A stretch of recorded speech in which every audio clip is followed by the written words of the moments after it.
పాలనా వైఫల్యాలను, అసమర్థత నుంచి ప్రజల దృష్టిని మళ్లించడానికి వారిని భయాందోళనకు గురి చేసే చర్యలకు చంద్రబాబు తెరతీశాడని, అందులో భాగంగానే కత్తి గొడ్డలి అంటూ అంతరించిపోయిన ఫ్యాక్షన్ కి చంద్రబాబు జీవం పోస్తున్నారని మాజీ మంత్రి ధర్మాన ప్రసాదరావు ఆగ్రహం వ్యక్తం చేశారు. తీసుకోలేనప్పుడు, చేయలేనప్పుడు తన అసమర్థతని కప్పిపుచ్చుకోవడానికి ప్రజల్ని భయభ్రాంతులను చేసేటువంటి ఒక కార్యక్రమాన్ని చేపడతారు. ఇది చెప్పింది ఎవరు? చాణక్యుడే చెప్పాడు. ఇది ఎప్పుడో చాణక్యుడి కాలం అంటే అనేక శతాబ్దాల క్రితం మాట. అతనే చెప్పాడు, పాలకులు వైఫల్యం చెందినప్పుడే ప్రజలను భయపెట్టే పని చేస్తారు. అలాగనే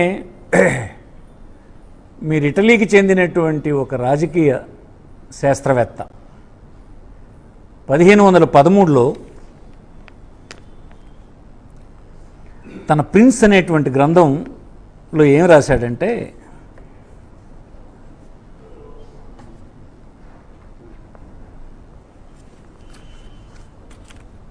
ఎప్పుడైతే పాలకులు ఫెయిల్ అయిపోతారో, ఫెయిల్ అయినప్పుడే వారు అసంబంధమైనటువంటి విషయాల్ని, అసత్యమైనటువంటి విషయాల్ని చెప్పి ప్రజల్ని దృష్టి మరల్చేటువంటి పని చేయాలి అన్నది, చేస్తుంటారన్నది అతను చెప్పినటువంటి మాట. అంటే ఇది చాలా పురాతనమైన కాలం నుంచి ఉన్నటువంటి స్ట్రాటజీ, పాలకుల్లో ఉన్నటువంటి స్ట్రాటజీ. అనేక శతాబ్దాల క్రితం మాట. అది గ్రంథాల్లో ఎస్టాబ్లిష్ అయినటువంటి స్ట్రాటజీ ఇది. నేడు మన రాష్ట్రంలో 2024లో అధికారంలోకి వచ్చినటువంటి తెలుగుదేశం ప్రభుత్వం వారు ప్రజలకు అనేకమైనటువంటి మాటలు చెప్పారు. ఒకటి, ప్రజల సంపదని వృద్ధి చేస్తాను, నా దగ్గర స్ట్రాటజీ ఉందని చెప్పారు. దానివల్ల ప్రజల జీవన ప్రమాణాలు పెరుగుతాయని అతను నమ్మబలికాడు. ఇది నా ఒక్కడికే తెలుసు, ఇతరులు ఎవరు చేయలేరు, ఇది నా అనుభవం అలాంటిది, నా వలన రాష్ట్ర ప్రజల తాలూకా బాగోగులన్నీ మెరుగుపడతాయి అన్నటువంటి మాట ఆయన చెప్పడం జరిగింది. చెప్పినప్పుడు ప్రజలు అది నమ్మారు. అతనికి కొంత అనుభవం ఉంది కనుక, సరే అనుభవం ద్వారా ఇంతకుండా మెరుగైనటువంటి పాలన లభిస్తుంది, రాష్ట్రానికి సంపద వస్తుంది, జీవన ప్రమాణాలు ప్రజలు పెరిగే అవకాశం ఉంది అని చేత అతనికి అధికారం ఇవ్వడం జరిగింది. అధికారం మామూలు అధికారం ఇచ్చారా? 164 సీట్లు అనుకుంటాను సుమారుగా అతనితో కూటమి పార్టీలకి కల్పించినటువంటిది. 175లో 164 సీట్లు. మనం కానీ, చంద్రబాబు నాయుడు గారు కానీ, ఆ పార్టీకి చెందినటువంటి లెజిస్లేటర్స్ కానీ ఏ దృష్టితో చూడాలి? 164 సీట్లు వచ్చినాయి 175లో అంటే దేన్ని చూసి ఇచ్చారు? నువ్వు చెప్పినటువంటి సంపద, నువ్వు చెప్పినటువంటి జీవన ప్రమాణాలు, నువ్వు చేయబోతున్నటువంటి అభివృద్ధి, నువ్వేమైతే మాటలు చెప్పావో ఆ మాటలకి వారు ఇచ్చారు. అలా కదా చూస్తారు ఎవరైనా ఎన్నికల్లో. మరి మీరు ఇప్పుడు చేస్తుంది ఏంటి? 2 సంవత్సరాలైనా ఈ విషయాలు మీరు మాట్లాడడం లేదు. మీరు చెప్పినటువంటి ఏ అంశం కూడా ఎక్కడ రాష్ట్రంలో కనిపించడం లేదు. ప్రజల సంపద ఎక్కడ పెరగలేదు. ఆ సంపద పెంచడానికి మీ దగ్గర ఉన్నటువంటి రహస్యం ఏంటో ఎవరికి చెప్పలేదు. జీవన ప్రమాణాలు పెరగలేదు, తరిగిపోతున్నాయి జీవన ప్రమాణాలు. స్కూల్కి వెళ్ళిన పిల్లలు స్కూల్ మానేస్తున్నారు, పనికి పోయేటువంటి వాళ్ళు పనిలే దొరక్క పరిస్థితి వచ్చినాయి, ఆహార వస్తువులన్నీ ధరలు పెరిగిపోయినాయి, రైతులు ఎరువులు కొట్టేస్తున్నారు. వాళ్ళని చూస్తే పరిస్థితులు దానికి భిన్నంగా ఉన్నాయి. మీరా ఏం చెప్పారు? సంపద నేను సృష్టిస్తాను, నా దగ్గర సీక్రెట్ ఉంది, నాకే తెలుసు, నాకు అధికారం ఇవ్వండి అని చెప్పావు. దానికి 164 సీట్లు ఇచ్చారు నీకు. ఇది ఒక వ్యక్తి మీద సాధించడానికో, ఒక వ్యక్తి గురించి ప్రజలకు చెప్పడానికో కాదు కదా. అతను క్రిమినల్ అని, అతని వలన ప్రమాదం అని, వాటికి నీకు ఓట్లు వేయలేదు. మళ్ళీ మళ్ళీ చెప్తున్నాను, మీకు ఓట్లు వేసింది మీరు సంపద సృష్టిస్తానంటే వేశారు. ప్రజల జీవన ప్రమాణాలు పెరుగుతాయని అంటే చెప్పారు. అంటే మేము ఇచ్చినటువంటి ఆనాడు మేము ప్రభుత్వంలో ఉన్నప్పుడు ఇచ్చినటువంటి ప్రతి ఆర్థిక సహాయాన్ని రెట్టింపు చేస్తానని మీరు చెప్తే వేశారు.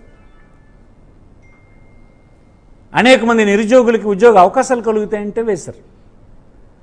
రైతులకు నేను బ్రహ్మాండమైన గిట్టుబాటు ధరలు ఇస్తానంటే నీకు ఓటేశారు. మరి నువ్వు ఇప్పుడు ఏం చేస్తున్నావు? నువ్వు ఇప్పుడు రోజు చెప్తుంది ఏంటి? జగన్మోహన్ రెడ్డి క్రిమినల్, రాయలసీమలోన ఈ యాక్టివిటీ ఉంది, అందుకోసం ఆ పార్టీకి ఓటేయండి అని 2 సంవత్సరాల తర్వాత చెప్తున్నావు. నువ్వు చెప్పాల్సిందేదా?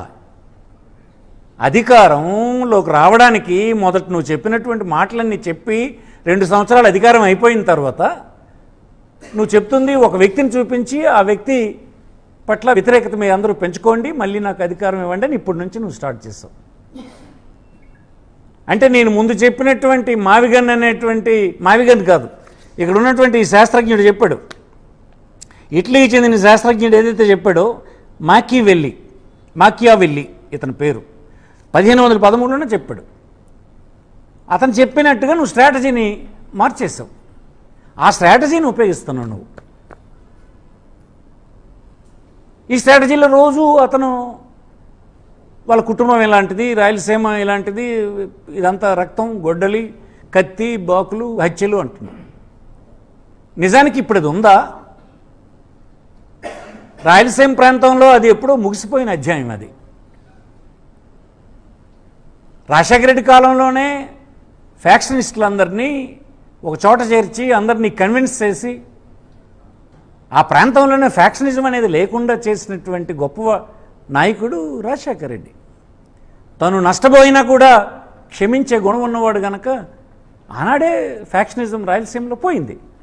అంతరించిపోయిన ఫ్యాక్షనిజాన్ని మళ్ళీ మీరు 20 సంవత్సరాల తర్వాత జ్ఞాపకం చేస్తున్నారు. జ్ఞాపకం చేసి మీరిప్పుడు ఫ్యాక్షనిజాన్ని మళ్ళీ మీరు తనుకోండి, కొట్టుకోండి అని చెప్పినట్టుగా ఉంది తప్ప,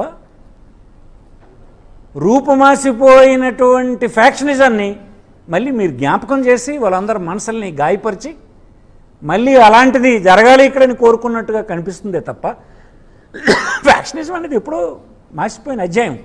ఇది రాయలసీమలో ప్రజలందరికీ తెలుసు, రాజకీయ పార్టీలు పనిచేసినటువంటి మాకు తెలుసు, మీకు తెలుసు.